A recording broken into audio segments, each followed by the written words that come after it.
Welcome to Thought for the Day. My name is Elaine Edwards and I'm a member of Barclay Viewforth Church.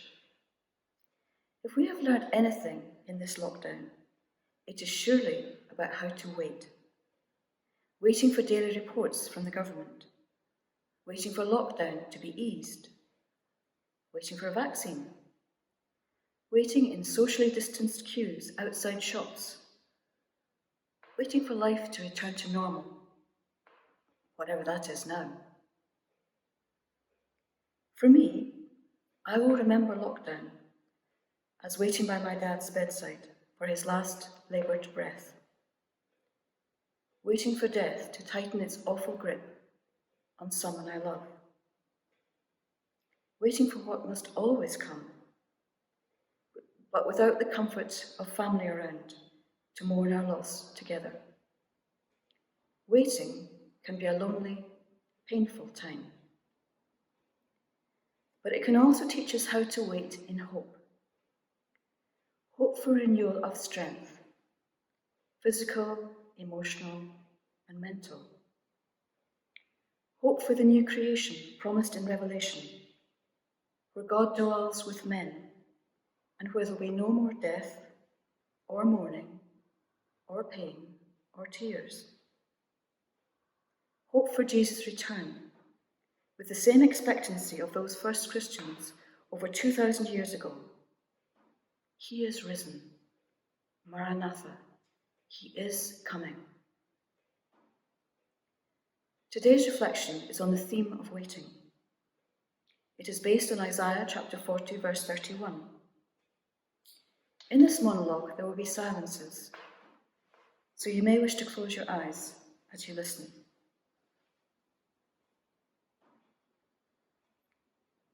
Those who wait. Imagine a time when you sat in a waiting room, perhaps at a railway station, or a doctor's office, or on Zoom even, waiting for something to happen, to be seen, to get help, to be allowed in. How did you feel as you waited?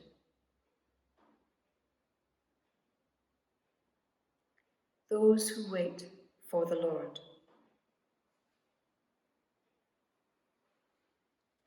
Two years ago, an Irish theatre company brought Samuel Beckett's play Waiting for Godot to the Edinburgh Festival. The play has two acts. When it was first produced in 1956, it was slated by one critic as a play in which nothing happens twice over. It had a very minimalist set: a tree, a rock, a road, and a bog. Two tramps pass the time reminiscing, telling jokes, getting on each other's nerves, trying to keep cheerful. They are waiting for Godot to come, but he never turns up. They wait, day after day, by the tree, as instructed, hoping that he will come. Life will be better when Godot comes.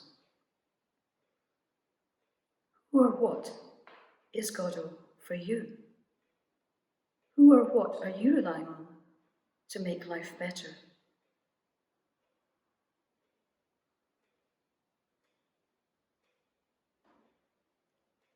Those who wait for the Lord shall renew their strength.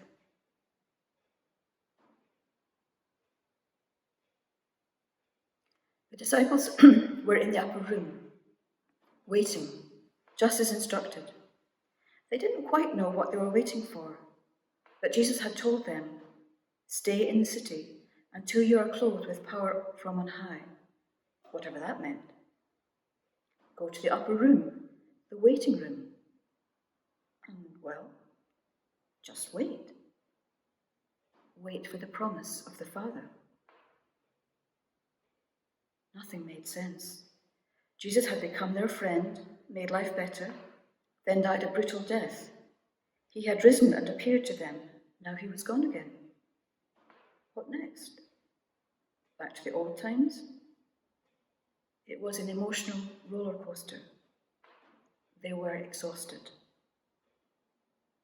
Now they were waiting, waiting as instructed, waiting for something, anything to happen, waiting to get their strength back.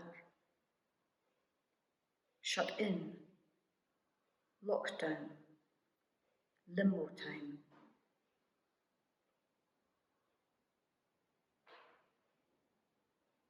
When things get hard, then harder, where do you find strength to cope? Those who wait for the Lord shall mount up with wings like eagles. Up, up, soaring, drifting, hovering, caught in the thermals of the Spirit of the Lord, caught up to meet the Lord in the air, so we shall always be with the Lord. When you or I enter the waiting room of prayer, are we expecting to meet the Lord?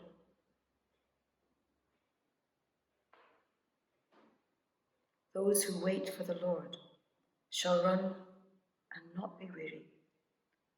Those who wait for the Lord shall walk and not faint.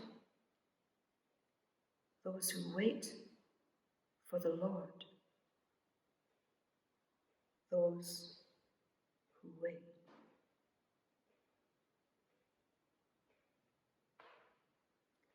Lord, teach us how to wait. To wait in expectation that you will come. To wait in hope because you keep your promise. You refresh and restore us day by day with your presence. Lord, help us to wait for you.